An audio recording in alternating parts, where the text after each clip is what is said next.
Okay, we're going to move away from these bizarre, fanatical first base types. And the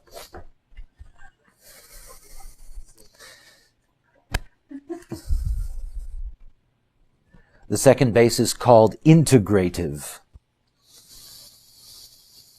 And again, remember that as I'm taking you through from the yang to the yin until we get to the fifth base, which of course is the base that is the result of the other four. It's the space created or the effect created out of the other four. So here what we're looking at is that we're looking at the second base, and this second base is yang yin. The first base is pure yang. It's pure yang. It's yang yang. Now mystically, I've got you to a place that can either make you uncomfortable or not. If Randy's base is accurate, he's not coming back. No joke. No joke. Yang yang is going to be eliminated. Now, it doesn't mean he may not come back for another life. He may have time between now and when it all comes to an end, but if he really has a yang-yang base, when that time comes, that yang-yang gets annihilated. It's going to disappear. I've never been in a hurry to get people to see their bases because I don't know how people handle such information. I don't know what they do with that. Not that it's anything personal, by the way, because it isn't gonna make any difference to Randy. They're not coming back here, but they're going somewhere.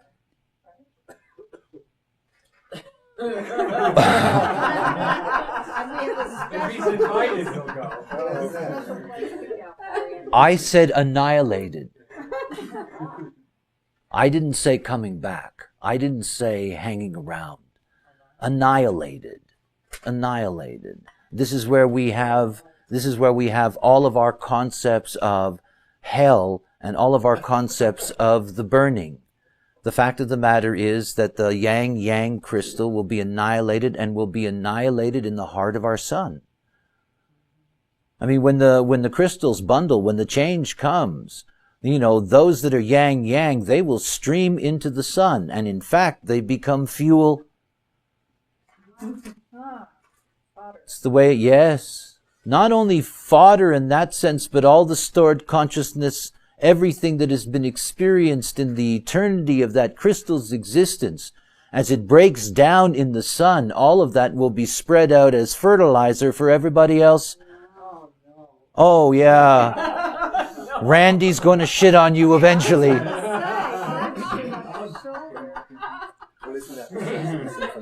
Yes. It's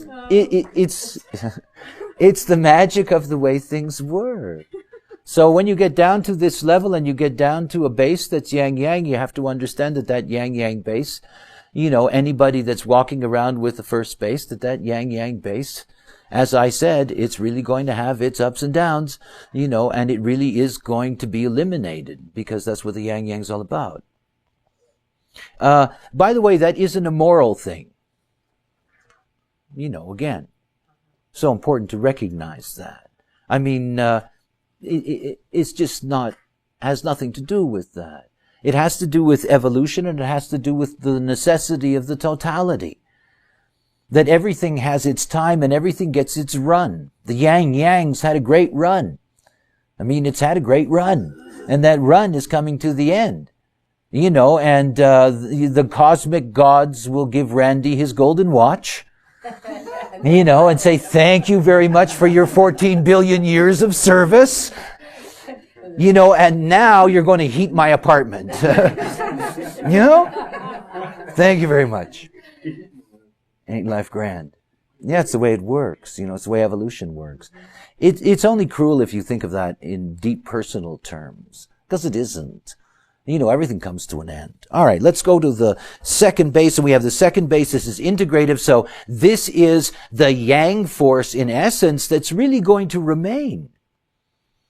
I mean, this is the yang yin. This is the the power of the yang, the power of the penetrating force, but it is balanced with the presence of the yin as a counterpoint.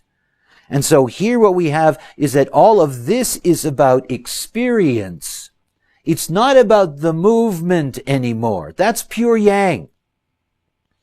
Now the yin is coming in and saying, yes, but excuse me, while we're moving along, what exactly is happening? You know, this is the beginning of mind. Now remember that mind is something that's very physical, regardless of how we try to tune into it at other levels. You know, it's a machine.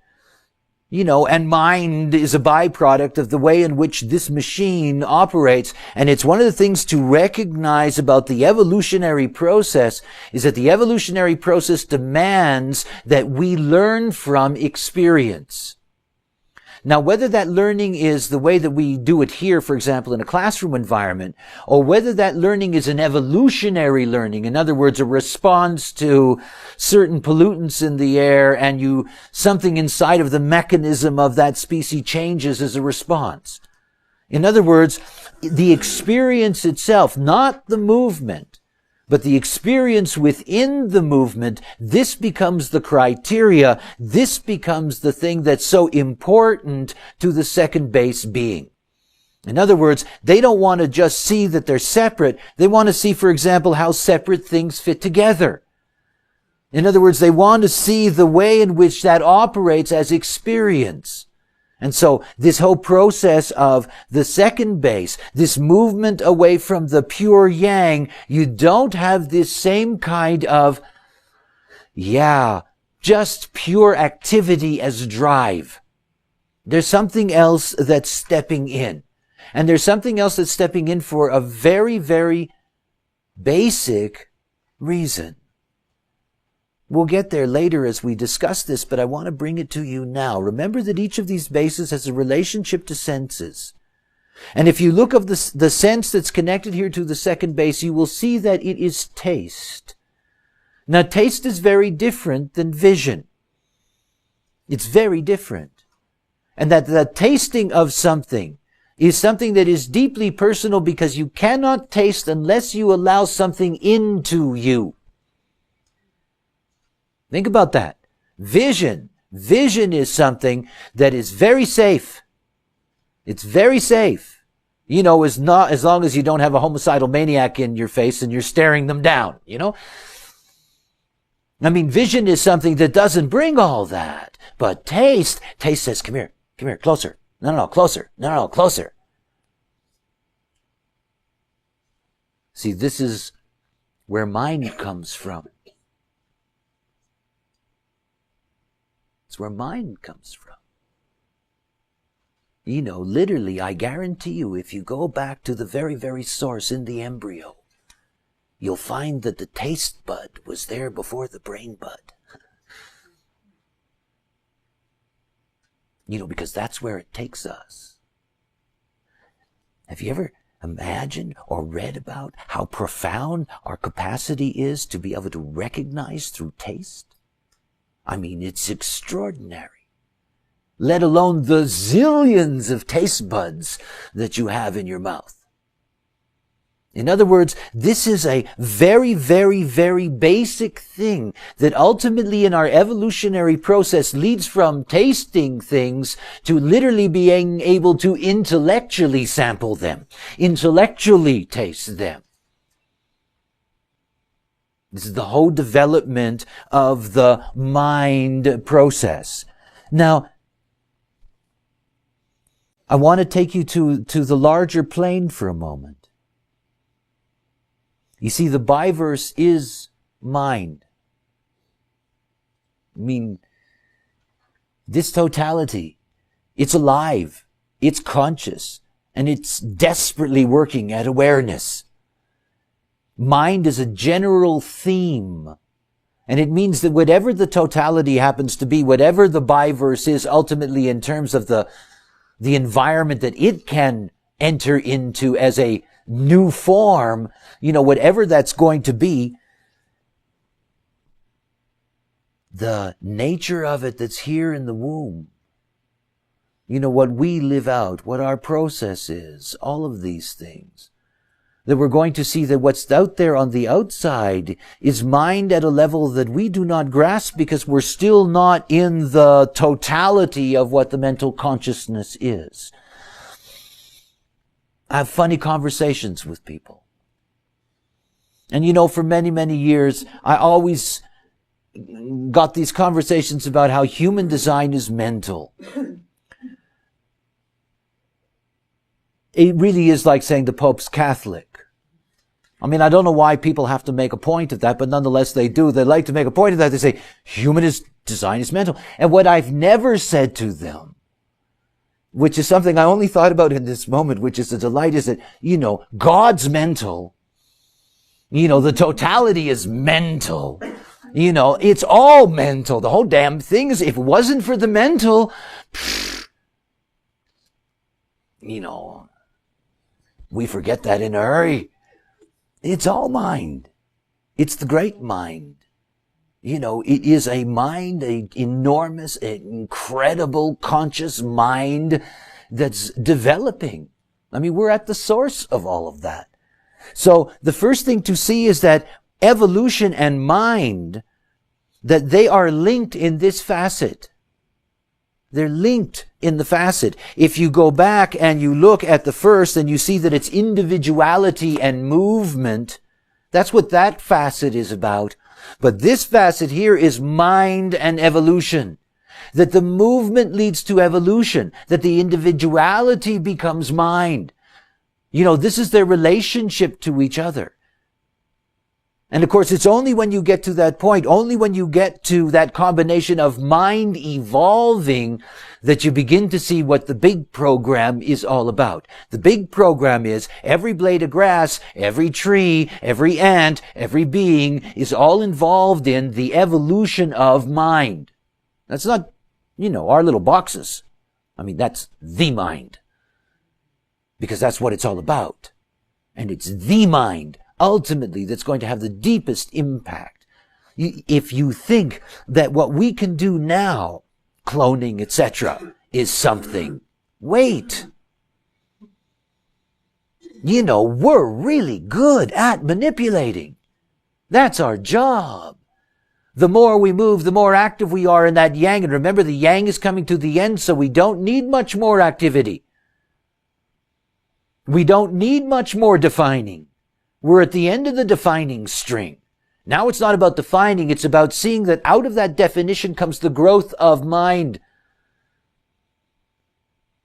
And by being able to understand where you are and being able to grasp the territory in where you are and becoming secure in that, then you can evolve there.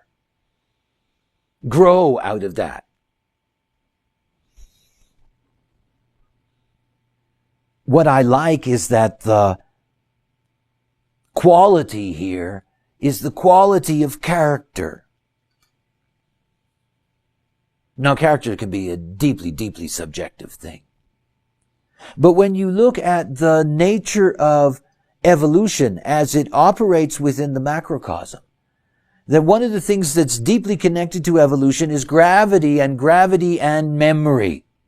That is, that they are in a deep relationship to each other. In other words, the capacity to be able to pull things towards you is in fact what memory is. In other words, the ability to be able to hold things to you, store them, and in that sense hold them as remembrance.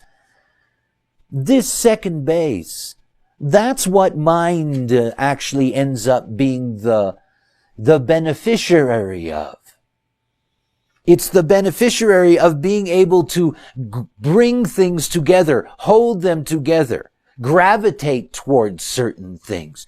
But at the same time, mind is built on the capacity to remember. Remember. No evolution without remembering. And that's obvious to us. It's obvious to us because we've already seen it happen. We know that our ability to store memory, libraries, and now, computers, web, blah, blah, blah, our ability to store memory has speeded up the evolution of our civilization. It doesn't speed up our physical evolution, but it certainly speeded up the evolution of our civilization. The storage of memory is something that's essential. So look, there's a major transition that takes place when you move from the first to the second base. Because the moment that you move to the second base, it's not about being alive is enough anymore. Being busy isn't enough anymore. It isn't. Now the experience has to really be something of value, and the experience has to be the kind of experience that gives you the sense that you're moving forward. In other words, that you're evolving, that you're expanding. Why do you think we spend so much time educating human beings? This is a second base theme. I mean, it's one of the most important things about human beings. We already know that just as a mammal, we need extended nurturing, 7 years, which is very long for a newborn mammal to need for nurturing. You know, the fact is that when you're looking here at the second base, it brings very, very basic fundamental things. It brings the need to expand mind, to grow in that sense, to educate in that sense. It's not an accident that it's integrative. You know, it has to be integrative. It's also something else. This is where there is this aroma of sex, but there is none. You know? There's an aroma of it, but there is none. Sex comes later. You know, it comes when it's absolutely necessary, as you'll see. You know, it comes when it gets to the point that we got all the basic structure in. You know, let's bring in a dimension that says we'll make more and we'll have all of that and we'll. Because right here, what you're looking at is that you're looking at what is going to be the strongest place of the meeting of the yin and the yang. It isn't now. That's something that's going to develop over time. So, this quality of character,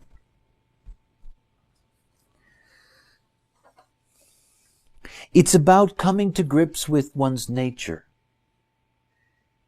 I mean, that's what it's about.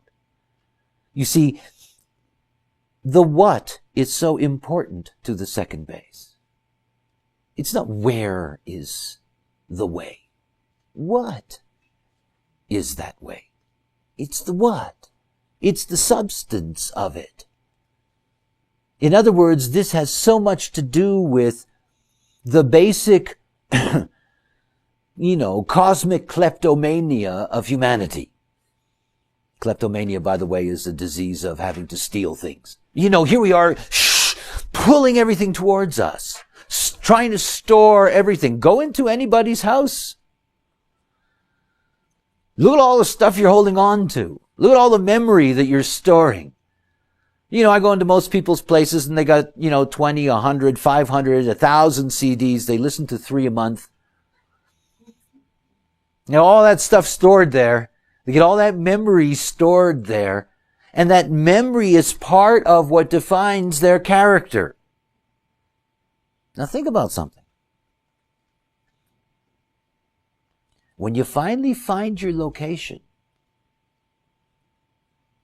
and you have a second base person who's been dragged along by a first base frontiers person, and you get to that location and the first base says, hey, look, this is a great place. The second base says, where am I going to live? You know? What am I going to do for shelter? You know, it's not the where. And one of the things about the whole nature of pulling things towards you is that when you look at that at various different levels of life, you could, call it the nesting instinct. You know, you go out there and you get that little leaf and you bring it back. You know, you go out there and you get that little piece of twig and you bring it back. And you go out there and you get that little thing and you bring it back. And you keep on storing it around you. It's one of the things about understanding that the second base begins the process of concretizing materially. After all, this is the combination of the yang and the yin. And the yin says, it's nice that we're here, but there's no curtains, or whatever the case may be. Let's do something about that. And out of that, we get the first criminals, architects. Are there any architects here? Have I offended anybody personally? Confused us. Oh, did I? Okay. First architects. First criminals. The moment that you build a roof, you separate yourself from the totality in your consciousness. It's just a funny thing, you know. On full moon night, go to New York City. Go visit a friend. Right? And then tell them that it's full moon. They don't even see it most of the time. They don't really know what's going on because, of course, it's not their fault. They're not connected to the sky anymore. That's my joke about the first criminals. I don't mean to upset architects. However, you know,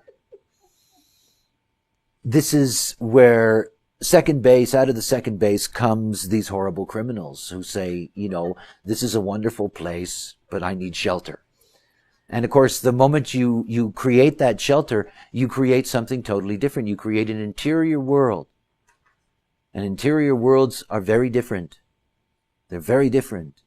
You know, the more I travel in my life and the more places that I've seen, it's such an amazing thing to see the transition between what is that outside territory and what are the private inside worlds. And the moment that we create that, we create an interior environment, we create something essential for the individual and the development of individual mind. We create a place of security and sanctity, a place of protection, a place of where we can separate our mind and allow our mind to operate in freedom that is separated from what else is around us. So one of the things about evolution is that through the evolutionary process, because this is connected to our gravitating together, I mean, every community is a ghetto. You know, that's what communities are. You know, you have forces that gravitate together. And of course, built into this second base is this movement, this gravitational pulling. It's a very interesting thing. A first base person can find a new place where people could create a settlement. But until the second base person lives there, the others don't come. It's not where. I don't care where it is. What's there? I mean, what's there? You know, does it have electricity? You know, do the toilets self-flush? You know, what's there? You know, this is a second base theme. This goes back to character. I could exchange this word for status. The second base is always going to be interested in its status. And of course, this status ultimately is a material status. You know, I have a hut. Here's my hut. You know, this is what I have. This is what I have.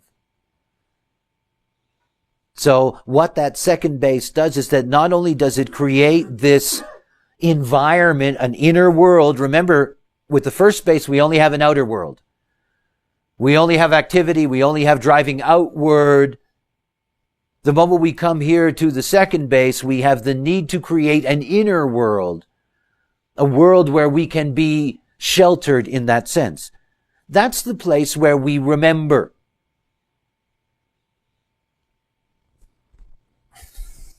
Character gives you your role.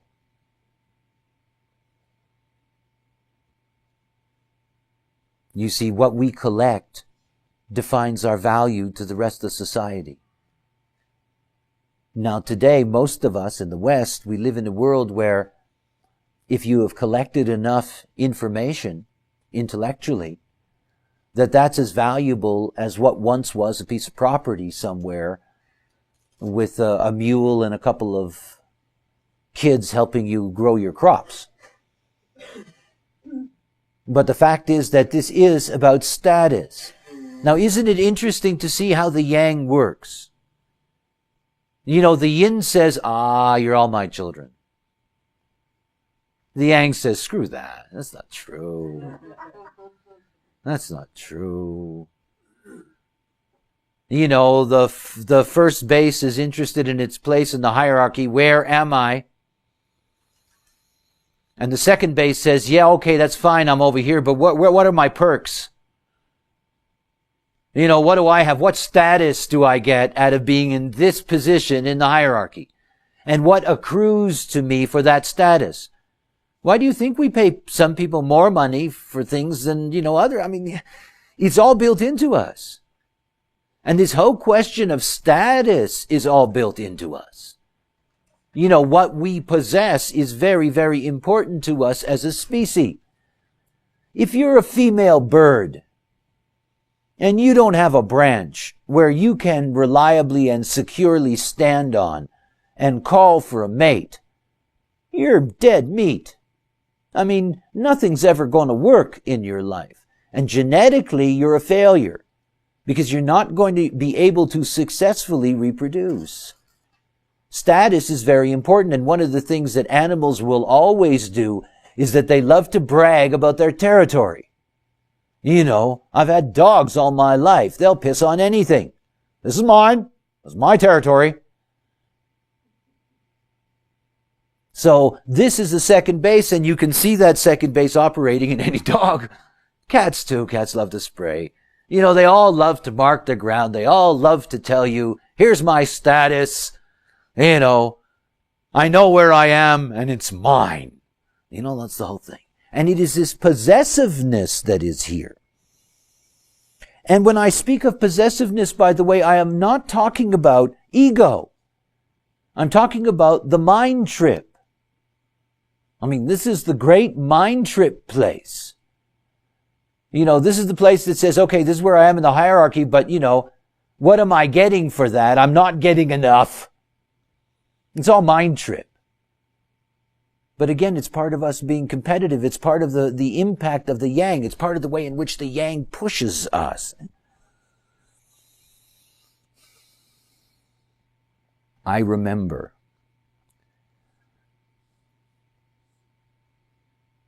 it's the best part of mind for me. I love memory. I'm astonished by the way in which the human mind can store information. It is extraordinary. And how much information it can store. And how quick you can access that information. That memory is an extraordinary thing. And having spent so much of my life dealing with other kinds of life forms, dealing with animals, dealing with birds, dealing with other creatures, it's so obvious how different we are in that way. How different our experience of the mental plane is. That's obvious when you look at the matrices, and they have stood up. So you look at the matrices of the mammal or the matrices of whatever, a bird, fish, reptile, and you can see the limitation. No solar plex center, no ego center, no ajna center, no head center. Those four centers represent for us what is truly our human process, not just the life-living process. Those other centers are all about the life-living process. When we get out to the outside of that, we have something different. And the difference is our capacity not only to be able to remember, but to be able to remember in depth and to be able to use it and cross-reference it. In other words, to be able to expand the very memory itself into all kinds of tools, educational tools, the ability to be able to track information and make sure that other people get access to that information and to house that. If it wasn't for the second base, you would never have a university. It wouldn't exist. You wouldn't have schools. You would have no generalized education. None of those things would exist. And if you remember, those of you have, I'm in my 50s. When I started going to school, when I was in public school, one of the most important things that was done with you every day was that you had memory work. And most of education was memory. If you go back and look at the education of Marcus Aurelius, who was a Roman emperor thousands of years ago, you'll see that his job as a student was only to memorize things. Memory was everything. Memory is at the core of education. One of the great disasters in the North American educational system was the moment they moved away from memory and from doing memory work with children. Because the establishment of memory and a healthy memory system, your memory is there to be worked with. If you do not work with your memory, you are limited as an intelligence because you have less material to access and to work with.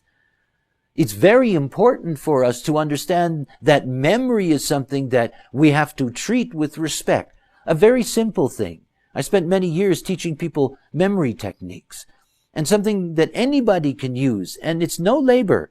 Whenever you read something, hear something, see something that interests you, tell somebody. That's all. It's the most important memory trick of all. Because by the time you process that, it seems like a simple thing, but the fact of the matter is that the number of things that have to take place in your whole neural system to get that thing that had gone in, to get it to go back out, that concretizes it. You won't forget it after that. And this is something to understand about what the second base brings for us. You see, we all experience that now with computers. When I got my first computer, I had a memory, it was worse than a parakeet. Now I got a memory that no parakeet could even imagine. And of course, the more memory I have, the more capacity I have, the more potential I have, the more things that I can do and work with. That's why memory is so important. And it's not about saying, okay, I'm going to sit down and memorize all this stuff. It's just about understanding that that's what this second base brings into our lives. It brings into our lives the importance of holding on to the past. The past. Holding on to the past. Holding on to everything as you're moving by, grabbing it, holding on to it, concretizing it as memory. And it's out of that I remember that you can tell somebody who you are. Think about all these Hollywood dramatizations of amnesia. The good ones anyway, because there's a lot of terrible ones. And you get the good one and you realize the horror of that. Because you see, if you truly lose your memory, boy, you got nothing to stand on. You don't know who the hell you are. You have no idea. You're alive and bubbling, but you have no past, no nothing. Every day starts all over again. That may sound enlightened, but that's okay if you're a dog, and even a dog wouldn't necessarily appreciate it at that level. That's true, Mike. I just heard a terrible story today about one of my dogs that went out and killed 11 turkeys the other day. And I thought, good for her. I never liked those neighbors, Go for it, Alma. So, remembering. To take things in and to remember them. And again, the importance of understanding why we were given a throat. We were given a throat and we were given a mind so that we could communicate to each other. There is nothing more important at the superficial level, at the mundane level in the world, than our ability to communicate with each other. And of course, the whole business of your status is determined by what your memory is. And if you don't think so, watch what happens to you from now on. As you just watch the program of you being with others, meeting with others, talking with others. See, the status is always there. The questions of place in the hierarchy are always there.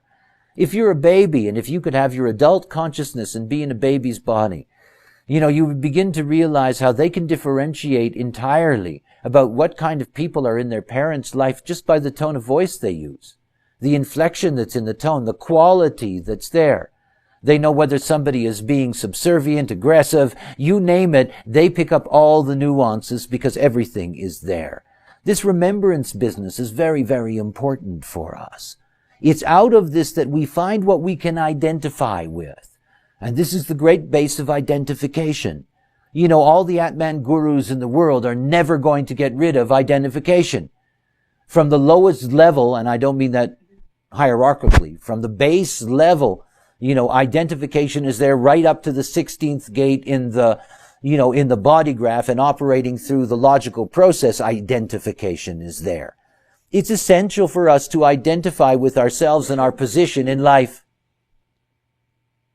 I mean, it's essential. We're all doing it all the time. And we're all doing it, remember, all of this is going on at a level that you do not have ready access to. It's not like you're tuned into this. You're not. It's just the way it works.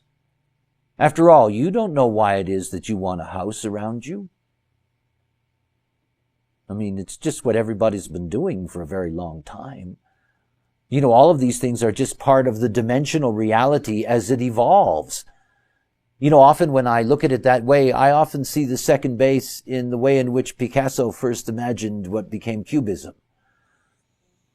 You know, you see all these boxes and all these aura boxes and all these environments and all these enclosed environments next to enclosed environments next to enclosed environments.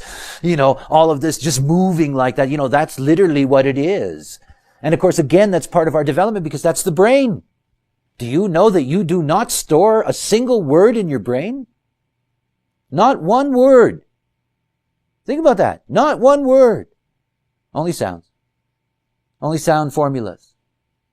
You know, so if you want to say rock, you know, there's a r out there somewhere, and there's a somewhere, and there's a cock out there somewhere. And then you get the whole thing out. But it's all in different places in the brain, and it comes together as an instantaneous formula. It's all in little compartments. And if there isn't a way to remember how to remember, you know, you're lost. You're just lost. You see, we have all these illusions about the way in which these things work. It's all compartmentalized. It is a cubist brain with all these little boxes inside holding all this little information. What was that folk singer in the 40s and the 50s? Little boxes, all made out of ticky-tacky. You know, there's all these little boxes. They're all stuffed with stuff. You know, they're all in there. You know, the fact of the matter is that one of the most interesting things about memory is that we store everything. Every breath, everything that's coming in, all the things you know that are coming in, all the things you don't know that are coming in, all of that is stored. Most of those boxes we never get to, but it doesn't mean they're not used. You know, they're in a chain and in a string, and they have a way of weaving together. We store all of this incredible information. All of that is here. Remember, all the first base does is make you alive. You're alive. You know, it's the wriggling maggot. You know, you're alive. Was that too harsh? Oh, it's a heavy image, eh? But it's true. Have you ever seen them when they come, you know, woo, you know, it's life, you know, they're buzzing. It's here when you get to the second base that you get to that next stage in the evolution, which is that, okay, great for the buzz, but you know, we have things that we have to work out. We have things that we need to remember. We need to be able to grow in that way. We need to pull things towards us. We need to be accumulative. You know, this is the yin teaching the yang about resources. Yes, it's very nice that you like to travel in your car, dear, but who's going to pay for the gas? You know, the yang just wants to drive. The yin says, wait a minute, resources. You know, the most extraordinary resource we have is mind. It's mind. There was this fabulous commercial on TV. I don't know when that was, in the 80s. I think there was this Indian, you know, in full Indian regala or whatever, and he's got this tear coming down his cheek, and, you know, it was something like a wasted mind is a terrible thing, or whatever the pitch was. But, you know, it's really the truth.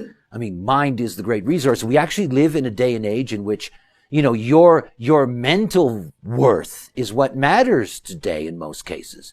And as we move further and further into this technological century, you know, we're going to see that, you know, the value of individual mind is something that's going to continue to grow.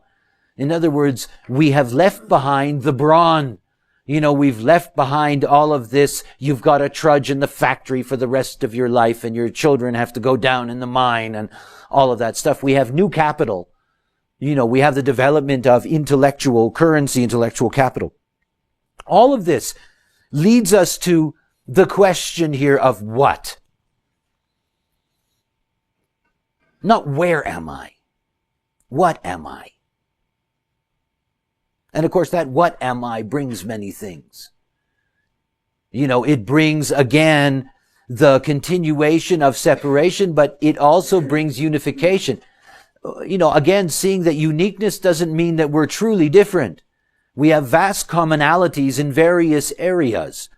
So one of the things here about the what is, who do you allow, or who do you pull to yourself? Who do you allow to gravitate towards you because you need them to fulfill a larger integrative purpose? The whole beginnings of what will be our social mechanism, if you will, really begins here. Because, of course, this is ultimately about our spirit. You see, I have a hard time with quote-unquote spiritual people. I don't really see the sense of only being satisfied in the light. Because it's not the way of the world. The way of the world is to be in matter. It's to be in the form. And the way of the world is status. It is about your place in the hierarchy. And that only when you accept where you are and who you are, only then are you going to have the Spirit. And that the Holy Spirit is in that. It's not about intellectually what you think about those concepts, because you can't escape them anyway. It isn't about that. And it certainly isn't about how you deal with that at the surface of your design as a rave. Because by the time you get up there, it's long away. But you see, the real spirit here is that you must be identified with your role in this life. You must be identified with your character in this life. You must be identified with what you have collected in this life. It's so important.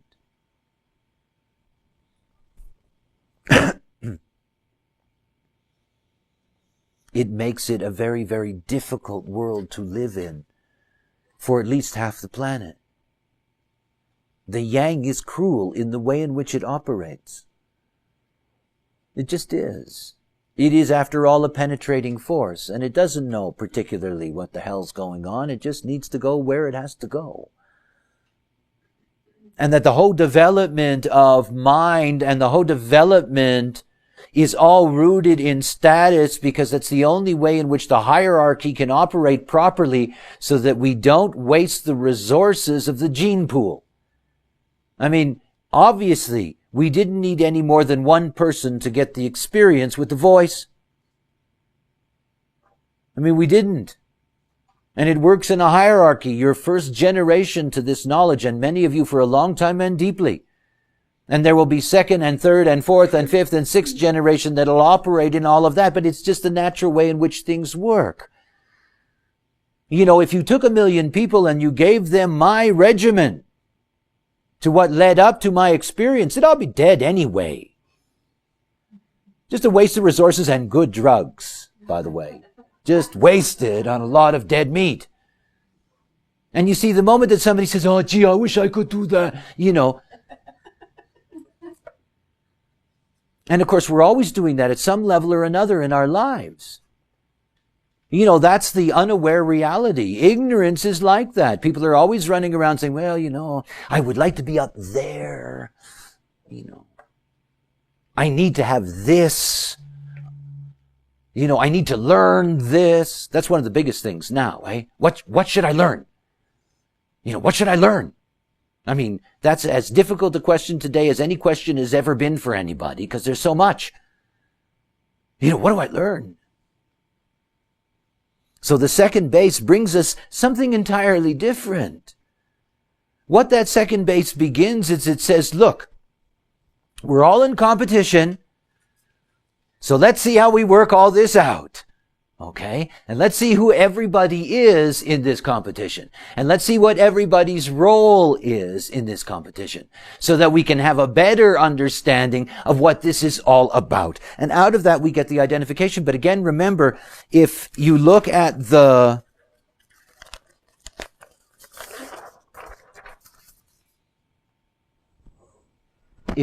mind over here, the second one down, and you look at the bottom, the character separation, nature, integration, it goes down to spirit.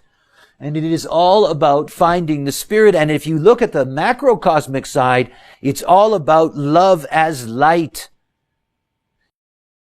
You see, philosophically, we have ways in which we have given things their names, their qualities, whatever, that lead to certain kinds of prejudices in the way in which we look at any of these things. You know, I want you to really be clear about how important it is for us to have these positions. And yet there is a way for all of us to accrue this naturally. I mean, that's the point. I mean, it really is the point. The 70% of the population that's either a generator or a manifesting generator. That the moment they're operating out of a response, in the moment they do that, they are going to accrue to themselves exactly what is correct for them. Not the memory they don't need. Not the status they don't need. You know, that's the whole thing. There's so many people who think that the next level, whatever that may be, and that's part of life, that there's always levels. You know, the assumption that the next level is going to bring something, for many people, they would have been much happier staying back where they were and forgetting about what that next level really brought them, because in fact they were not ready for that. And it goes on all the time. You know, there's all kinds of people who think they deserve, I love that, you know, they deserve to be here or there or whatever the case may be. You know, and everybody better notice that, blah, blah, blah. If you're living out your own nature, the respect that is due you comes to you. I mean, that's what it's about. You know, it isn't about any inflated stature. I don't need to sit in a fucking throne. I don't have to be elevated above people. I don't have to blow up my whatever it is. It blows up by itself. I don't have to do anything about all that. You know, the moment that you can just live out your nature, you can be in your place within the structure, and none of that has to do with vanity. Doesn't have to do. Remember, we don't get to the ego until much later, until we get to the fourth base. We're not talking about ego here. You know, we're talking about the place, and we're talking about what is our place in all of that. What are we in all of that? It's this ongoing yang process of comparing, and at the same time, through the comparing, trying to find a way to integrate. Okay, I'm here in that position. All right. I accept. I'm integrated. Hey, everybody leave me alone. You're up there. Good. Nice. Have a good time. You down there? Good. The joke is, of course, that there is no up and down in all of that. There's just the movement. You know, it's all relative. However, it's necessary for us. I always want you to grasp the necessity of things that we often find uncomfortable, that we often don't like philosophically or in the social context. And for us to see that these things are basic instruments of the way in which life works, that the yang has to do its job, that the yang needs to be alone, needs to penetrate, needs to set all that up. And when it first meets the yin, it has to say, okay, I'll build you a house. I mean, it's such an old archetype, eh? You know, there's the yang running around wild, bangs into some lovely yin. You know, and the first thing it has to do is build a house. You know, that's what you get when you come to the second facet. That's what the second facet is. It says, okay. Look, we'll create an inner world in here. And you can run around inside my inner world and penetrate me in here, okay? So that we don't do that on the fly. I always used to love that in mating season, deer mating season in Bavaria. There's no fencing. You know, there's just signs that say, look out for deer. And of course, if you've ever seen deer mate, it's really a delight because it's one of the fastest things on earth. The buck is roaring after the doe and they're flying around and they go leaping across the highway and, you know, your brakes are slamming on. And yeah, and, you know, that's the movie because at the moment that the race is over, the building begins. I mean, that's in the design of life. So we start building things, and what we end up with is that the second base builds our cities. You know, turns us towards the civilization and the evolution that we have. puts us in a place where we develop structures for purposes. Buildings that are designed for manufacturing. I mean, you might think of that as being an obvious, but it wasn't 500 years ago. In other words, all of these, applications of the combination of creating inner worlds so that we can see the status, all of that stuff. I mean, at the core of religion is this second base. Remember, love is light, blah, blah, blah, spirit. These are the temple builders. I mean, these are the temple builders. That's their response in all of that. Their response in all of that is, okay, I identify with this God, and I identify with this God, and I am going to build an idol. I'm going to build a statue. I'm going to build a temple. Eventually you'll build whatever your churches, synagogues, mosques, you name it. It's just what we do. It's not like you can get rid of it. I'd like to get rid of all the ugly temples. I don't want to get rid of beautiful ones because they're beautiful. And I got nothing against beauty. But ugly temples, let's get rid of them. Nonetheless, that's not going to happen. We have all these second base people, and I can't get rid of these creatures. And we're going to end up continuing to have people who keep on building temples until we lose our fingers. And that will be great, because then we won't be able to build any more temples, and I think that will be delightful. However, that's a complete change of design and consciousness, so we can deal with that at a later date. As far as this is concerned, we're going to keep on building all these damn monuments. I turned on the TV yesterday, and there's this Oklahoma City monument, There's always a damn monument somewhere building some kind of temple to something. This is the second base. And what do they build these monuments for? So we will remember. That's what this is all about. You build the monument so we remember. So you got all these old Assyrian warlords with their stelae, these huge phallic stones in the desert saying, look, I whipped the ass out of the tribe, So you'll remember. And we concretize it into the form so you'll remember. The pyramids, this was my house. This is my death ship. You're good. On the backs of all those poor souls that built the damn thing. Generators, of course. All of them generators. All of them dragging the stones saying, I don't like this work. I'd really like to quit, but they'll kill me. Oh, wait a minute. There's Moses. Let's go. Yeah.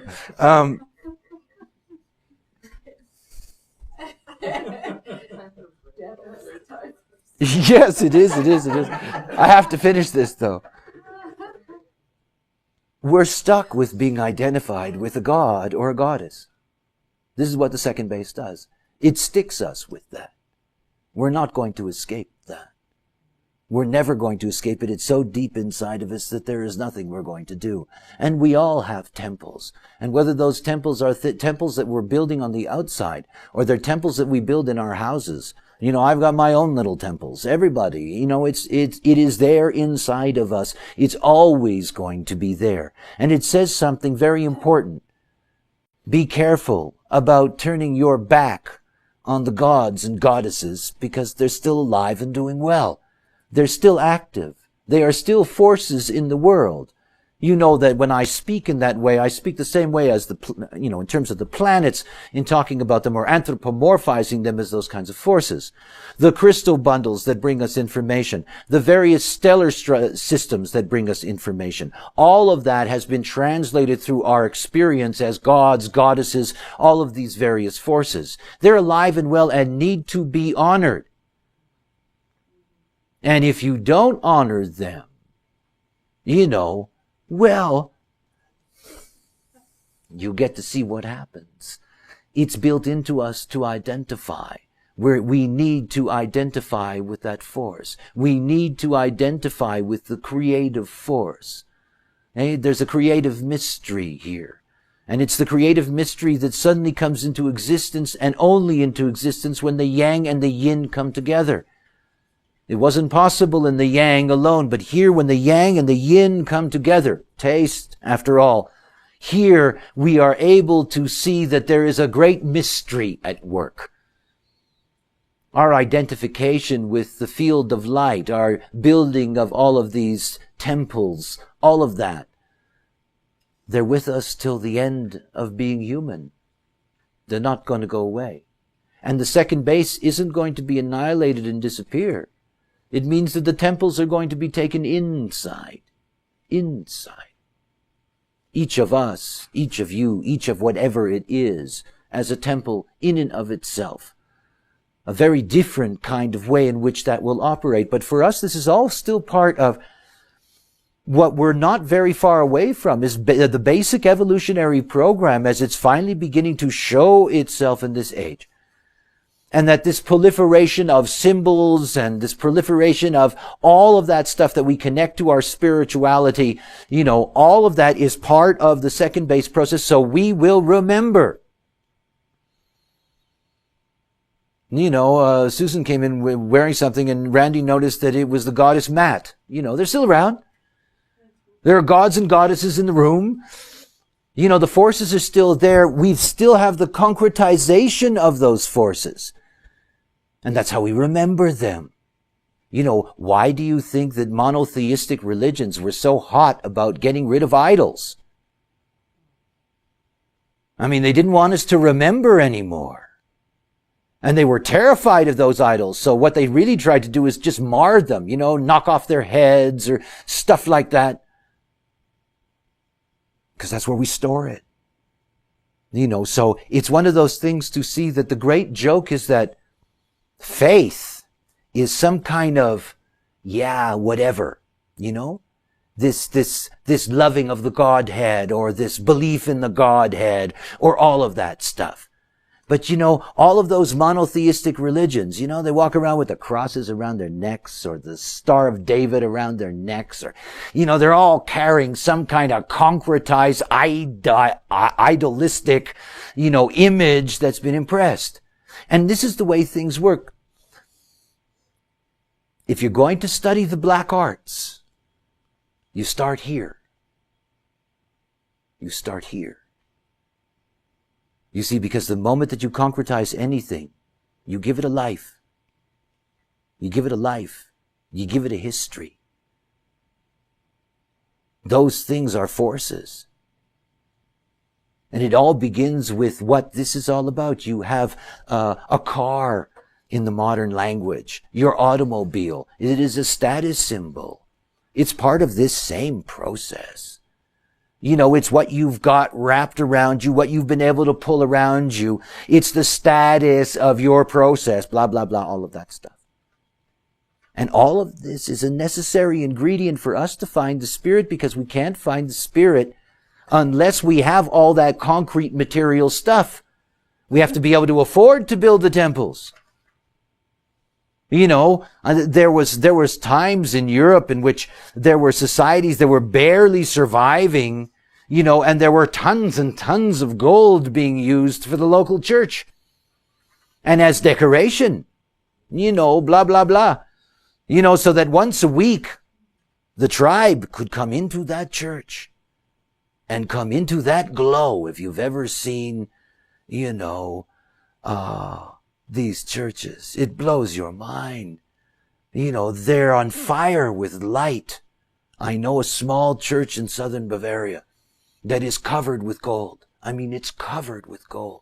And you step into that place through the light, through the stained glass windows, and all of that gold is leaping, and there is golden light that infuses everything in that space. Imagine what it was like for a 17th century peasant who lived in a bloody dirt floor hut, who had given 1 week of his life every month to help work on that damn thing. He would come in there on Sunday and he'd sit in the glow of God, all concretized, so he could remember, so he could identify with it. It's our way. There are places in the world today in which you have societies that are deeply poor, and they're spending hundreds of millions of dollars in building New Age temples. It's a way in which we express our status as a whole. So one of the things to see is that the movement of this second base in its evolution is to finally come to a point in which there is a single identification. A single identification. Because eventually you can only go so far. In other words, the question of what? I am a man alone. And then you can go from there. And you keep on going out. And you can end up saying, I'm a citizen of this country and I'm a citizen of this continent. And you eventually get to planet. You eventually get to trying to know what the whole is, and in that lies the possibility of evolving a single mental recognition of life. In other words, the completion of our education. And it is the evolution of the second base to bring us to that point where we can complete our education evolution, that we can get to the point that we can identify with the whole thing. I'm a mystic. I truly can say and know that it's true that this is my body. And I am fully identified with that body as mine. And I mean the whole thing. And that's the ultimate recognition for all of us to come to. That it is our body. And that to be identified with that totality, not as a construct, but simply as a fact of your own existence, a recognition as a byproduct of your own existence, that is so, and it is true. We are all programming agents in the whole. We are all fundamental aspects of the whole, in or out of incarnation, forever, from the beginning. That's just the way it is. So the goal that the second base brings in the terms of how that dimension operates for us is that this is the education dimension, and this is where we finally have to come to grips with everything so that we can finally identify completely, identify with what the whole is, and in that sense fulfill our need for spirit. Our spirit is never going to be correct if what you think is your God and what I think is my God are enemies. All of that's nonsense. But that is part of the evolutionary process. We have to be separate before we can recognize the oneness. That is, after all, a mental trip.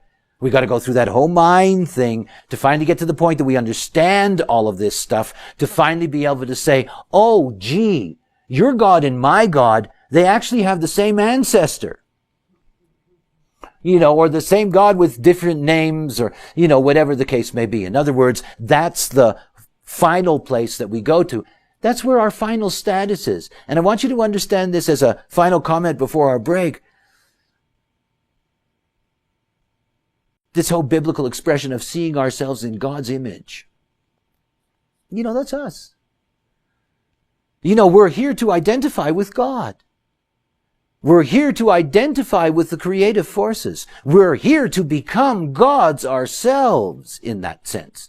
Because we're here to be one with the totality, and the totality is nothing but a matrix of gods. This is a very beautiful thing. This whole process that comes out of what at the mundane level isn't so pretty. After all. It just isn't. We needed to get to this point of this vast expansion of our population and all the aura boxes of the world and the byproduct of all of that and all of those things that come with it and all of the pain and suffering of the many that cannot gain access to the success of our species. That also to see that there's a real glory in this.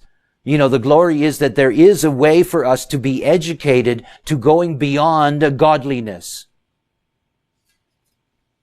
There's a way for us to be educated to the point that we transcend all of that. In other words, that we truly know what we are within the whole. Not where, but what we are and what our contribution is to the whole, so we can be identified with that process. I love just the basics of what the yin is. I'm a great admirer of the yin. I'm a great servant of the yin. And I like its snappiness. It brings you to attention. It says, hey, look, this running around is terrific. It's very impressive to see you running up and down and running up and down. And it's real impressive that you can build those huts and you can build those statues and you can build those temples. I'm only interested in one thing. I'm interested in staying alive. Staying alive is what it's all about. Oh, yes, the yang can say life, life, life, and wriggle and wriggle and wriggle. But it's the yin that says, excuse me, excuse me, excuse me. You know, after the wriggling comes feeding time, you know? That you have to survive. That you have to be able to deal with the fact that you are in a body.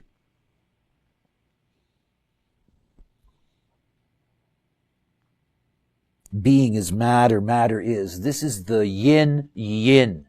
This is the yin-yin. This is the polarity to the first base. You'll notice that the way in which these are being drawn out for you, pay attention to that configuration because it's slightly different than you would expect normally. In other words, you've had the yang-yang first, then you have the yang-yin. Now you have the yin-yin, and we'll finish with the yin-yang.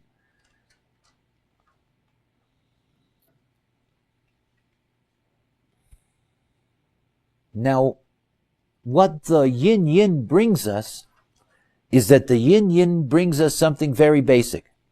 Survival operates two ways. Two ways. One way of survival is that you have to be able to satisfy the body.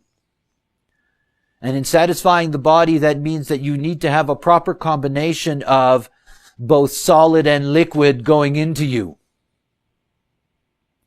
And the other part of that is the survival of the species that is being itself surviving. And if you look at that, you could really take away being and you could substitute sex, body and sex. You could put those two in that sense together. Remember that from the base level, sex has absolutely nothing to do with the rave level. In other words, this is pure biological imperative. This is the genetic imperative that says we need to multiply. Sex is survival. It is survival for the species. And you know very well that you're not going to be able to do well if you cannot reproduce, because sooner or later you're going to die out. And of course, this is deeply opposite what is built into us dimensionally, that we are here to survive. Over and over and over again in my lifetime, I have been astonished at human tenacity for survival. It boggles the mind. What human beings will put up with, the tortures they'll put up with, the handicaps they'll put up with, the discomforts they'll put up with, the tenacity within us to stay alive. This is the mother's gift, after all. You see, it's not enough to be alive. You want to stay alive. That's the whole thing. It's what the yin brings. It says, hey, excuse me, survival. Survival's number one. And for survival number one, we have to do a number of things. The first thing that we have to do is that we have to realize something very basic. You're not going to be able to eat well if you hunt alone. That's such a basic thing. Not only that, you're not going to be able to trust who's hunting to feed you unless you have some kind of way of making sure of that. That's sex. See, we're designed to come together. We're designed to reproduce. The yin is designed to nurture. The yang, and I'm speaking of pure yin-yin, pure yang-yang, not what's in between. The yang-yang is there to go out and penetrate. But you see, we cannot do that alone. We can't do that alone, and only the mother can do that, because the mother is never, never, never, never truly alone. Because the mother is always there to carry and reproduce and create life. They're a medium for life. The yin-yin is a medium for life. This is not about sex as pleasure. This is not about sex as activity. This is not about sex as philosophy or technique. This is none of those things. This is basic requirement. This is being alive 101. And this moment that you have the yin-yin there, you must have the reproductive potential.